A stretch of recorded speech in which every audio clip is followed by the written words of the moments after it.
Hello दोस्तों, कैसे हैं आप सब। आई होप आप सब बढ़िया होंगे। दोस्तों आज हम लोग देखेंगे एसएससी एमटीएस एग्ज़ाम 2023, जो कि दोस्तों आज हम लोग इस वीडियो में 10 मई के सेकंड सिविक के क्वेश्चन पेपर हल करने वाले दोस्तों, वो भी दोस्तों डिटेल्स में दोस्तों, क्योंकि डिटेल्स में इसलिए हल करने वाला दोस्तों क्योंकि हर एक क्वेश्चन रिपीट आ रहा है दोस्तों, वहीं से संबंधित क्वेश्चन आ रहे हैं। तो दोस्तों आप लोग इस वीडियो में पूरा लास्ट तक बनेगा दोस्तों। वीडियो में किसी भी क्वेश्चन का आंसर आपको पहले से पता दोस्तों, आप लोग कमेंट बॉक्स में लिख सकते हैं। तो दोस्तों बिना समय गंवाए वीडियो करते हैं स्टार्ट। तो दोस्तों इस क्वेश्चन का आपका पहला क्वेश्चन पूछा गया था दोस्तों, भारतीय राष्ट्रीय कांग्रेस के चरमपंथी नेता कौन हैं।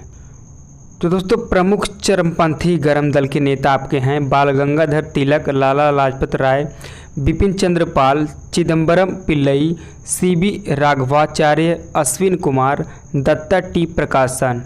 दोस्तों ये सभी दोस्तों प्रमुख चरमपंथी गरम दल के नेता हैं दोस्तों।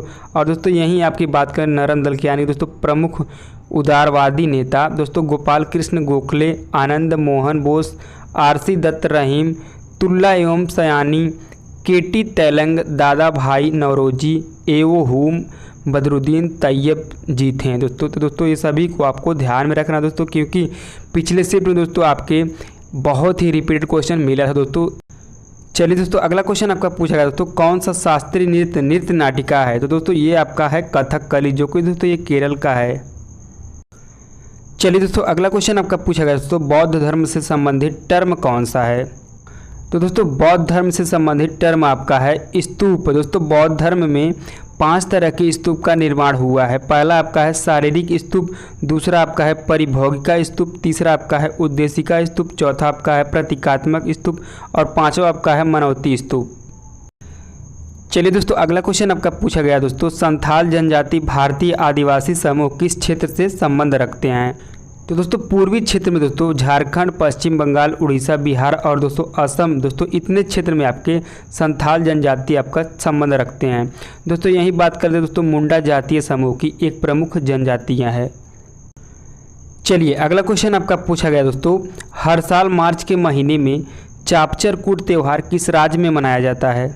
तो दोस्तों यह आपका मिजोरम राज्य में मनाया जाता है दोस्तों। मिजोरम के अन्य त्यौहार दोस्तों देख लीजिए दोस्तों, एंथोरियम त्यौहार, पालकूट त्यौहार दोस्तों, ये काफ़ी इंपॉर्टेंट है दोस्तों। आप अगले शिफ्ट में आपके ये बहुत ही हेल्पफुल होगा दोस्तों, आप इसे ध्यान से नोट कर लीजिएगा। जितने भी महत्वपूर्ण पॉइंट बन सकते हैं दोस्तों, आप उन्हें याद करके या तो नोट कर लीजिए दोस्तों, क्योंकि दोस्तों ये काफ़ी ज़्यादा इंपॉर्टेंट है, क्योंकि यहीं से क्वेश्चन अगले शिफ्ट में देखने को मिल जाएंगे आपको, क्योंकि बहुत ही रिपीटेड क्वेश्चन आ रहे हैं एसएससी एमटीएस में। चलिए दोस्तों अगला क्वेश्चन आपका पूछा गया दोस्तों, इनमें से किस संगीतकार को दादा साहेब फाल्के पुरस्कार से सम्मानित किया गया है। दोस्तों ऑप्शन में आपके दिया गया दोस्तों अरिजीत सिंह, नेहा कक्कर, आशा भोसले। तो दोस्तों दादा साहेब फाल्के पुरस्कार सिनेमा के क्षेत्र में भारत का सर्वोच्च पुरस्कार है दोस्तों।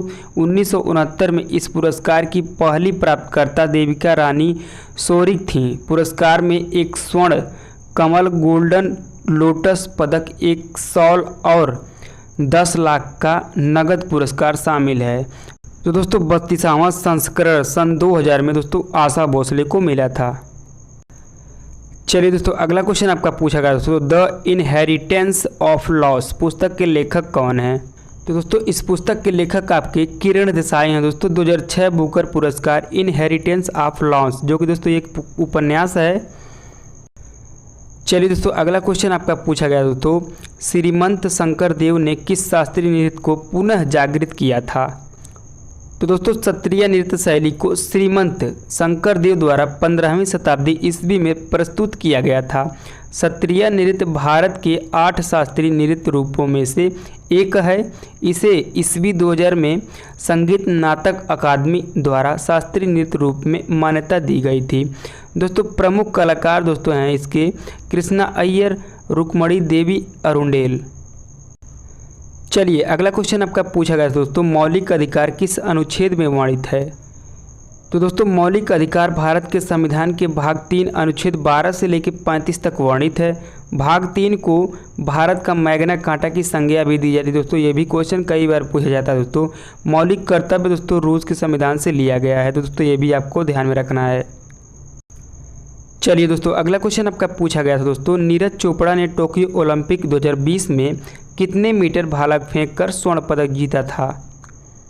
तो दोस्तों नीरज चोपड़ा ने 87.58 मीटर 2022 विश्व एथलेटिक्स चैंपियनशिप में 88.13 मीटर के थ्रू के साथ रजत पदक जीता था, जिससे वह विश्व एथलेटिक्स चैंपियनशिप में पदक जीतने वाले दूसरे भारतीय बन गए।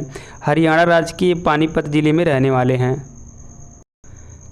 चलिए दोस्तों अगला क्वेश्चन आपका पूछा गया था दोस्तों, which agency conduct doping test at the national level, यानी कि दोस्तों राष्ट्रीय स्तर पर कौन सी एजेंसी खिलाड़ियों में डोपिंग टेस्ट करती है।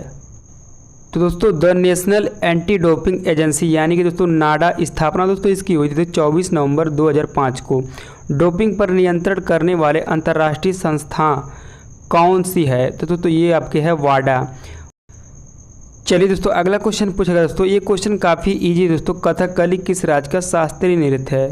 तो दोस्तों कथकली आपका शास्त्रीय नृत्य है जो कि दोस्तों ये केरल राज्य का है। चलिए दोस्तों अगला क्वेश्चन आपका पूछा गया था दोस्तों, पृथ्वी पर दिन और रात की अवधि लगभग बराबर कहाँ होती है। तो दोस्तों ये आपके भूमध्य रेखा पर होती है दोस्तों, पृथ्वी पर दिन और रात की अवधि लगभग बराबर होती है। चलिए दोस्तों अगला क्वेश्चन आपका पूछा गया दोस्तों, भारत में किस क्षेत्र में स्थानांतरण खेती को झूम कृषि कहा जाता है। तो दोस्तों मुख्य रूप से भारत के उत्तर पूर्वी क्षेत्र हैं, जिसमें दोस्तों असम, मणिपुर, मिजोरम, नागालैंड आदि शामिल हैं। वेबर और दहियार दोस्तों बुंदेलखंड क्षेत्र, दीपा दोस्तों बस्तर जिला, जरा और एरका दोस्तों दक्षिण राज्य यानी कि दक्षिणी राज्य। चलिए दोस्तों अगला क्वेश्चन आपका पूछा गया था दोस्तों, मीराबाई चानू का संबंध किस खेल से है। तो दोस्तों भारत्तोलन मणिपुर की रहने वाली मीराबाई चानू है दोस्तों। टोक्यो ओलंपिक 49 किलोग्राम में रजत पदक मीराबाई चानू कॉमनवेल्थ गेम में दोस्तों 2022 में स्वर्ण जीतने वाली पहली भारतीय थी। चलिए दोस्तों अगला क्वेश्चन आपका पूछा गया दोस्तों, चोल काल में ब्राह्मणों को दान दी जाने वाली भूमि क्या कहलाती थी। तो दोस्तों ये आपके ब्रह्मदेय कहलाती थी दोस्तों। तो दोस्तों ब्रह्मदेय का मतलब आपका होता है ब्राह्मणों को उपहार में दी गई भूमि। चलिए दोस्तों अगला क्वेश्चन आपका पूछा गया दोस्तों, which freedom fighter was founder of Fergusson college in Pune 1885, यानी कि दोस्तों स्वतंत्रता सेनानी को जो पुणे में 1885 में फर्ग्यूसन कॉलेज के संस्थापक कौन थे दोस्तों। तो दोस्तों वामन श्रीराम आप्टे, बाल गंगाधर तिलक, विष्णु शास्त्री चिपलुड़कर, महादेव बल्लाल नामजोशी और दोस्तों गोपाल कृष्ण आगरकर।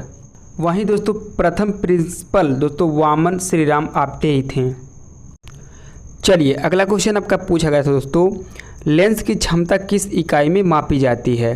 तो दोस्तों लेंस की क्षमता आपकी डायोप्टर में मापी जाती है दोस्तों। उत्तल लेंस की क्षमता धनात्मक होती है, अवतल लेंस की क्षमता ऋणात्मक होती है दोस्तों, ये भी आपको ध्यान में रखना है। चलिए दोस्तों अगला क्वेश्चन आपका पूछा गया दोस्तों, स्टैंड अप इंडिया स्कीम किसके लिए लागू है।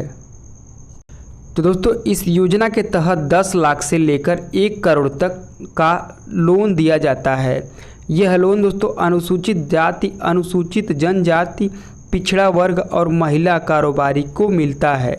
शुरुआत दोस्तों इसकी 5 अप्रैल 2016 को हुई थी। चलिए दोस्तों अगला क्वेश्चन आपका पूछा गया था दोस्तों, जनगणना 2021 पहली बार किस पर डाटा एकत्रित करेगी। तो दोस्तों ये है आपके ओबीसी पे करेगी दोस्तों। ओबीसी का फुल फॉर्म आपका होता है अदर बैकवर्ड कास्टर्स। चलिए अगला क्वेश्चन आपका पूछा गया दोस्तों, national bank for agriculture and rural development यानी कि नाबार्ड का मुख्यालय कहाँ है। तो दोस्तों मुंबई में 12 जुलाई 1982 को स्थापित है दोस्तों। इसके अध्यक्ष दोस्तों श्री साजी के भी हैं। चलिए दोस्तों अगला क्वेश्चन आपका है, राज्य में मंत्री परिषद में मुख्यमंत्री सहित मंत्रियों की कुल संख्या राज्य की विधानसभा के सदस्यों की कुल संख्या के कितने प्रतिशत से अधिक नहीं होनी चाहिए। तो दोस्तों इस क्वेश्चन का राइट आंसर आपका हो जाएगा 15% से अधिक नहीं होनी चाहिए। चलिए दोस्तों अगला क्वेश्चन आपका पूछा गया दोस्तों, भारत में सबसे अधिक वर्षा किस स्थान पर होती है। तो दोस्तों मासनीराम, जहां दुनिया में सबसे ज़्यादा औसत बारिश होती है दोस्तों, यह स्थान दोस्तों मेघालय राज्य में स्थित है। दूसरा सबसे ज़्यादा बारिश दोस्तों चेरापूंजी में होता है। चलिए दोस्तों अगला क्वेश्चन आपका पूछा गया दोस्तों, दांतों की कैविटी को बचाने के लिए टूथपेस्ट में क्या प्रयोग किया जाता है। तो दोस्तों ये आपका हो जाएगा फ्लोराइड। तो दोस्तों ये बच्चों द्वारा हमें इतने क्वेश्चन प्राप्त हुए हैं जो कि दोस्तों 100% रियल क्वेश्चन पेपर है दोस्तों। तो दोस्तों आई होप आपको ये वीडियो पसंद आया होगा दोस्तों। अगर जो पसंद आया है तो दोस्तों वीडियो को लाइक कर दीजिएगा दोस्तों। चैनल पर पहली बार बैठ के सब्सक्राइब करना ना भूलो दोस्तों, क्योंकि मैं SSC MTS के ऐसे ही डेली एग्जाम एनालिसिस करके आपको इसी चैनल के माध्यम से आपको वीडियो प्रोवाइड करता रहूँगा। तो दोस्तों मिलते हैं नेक्स्ट वीडियो में, तब तक के लिए जय हिंद जय भारत।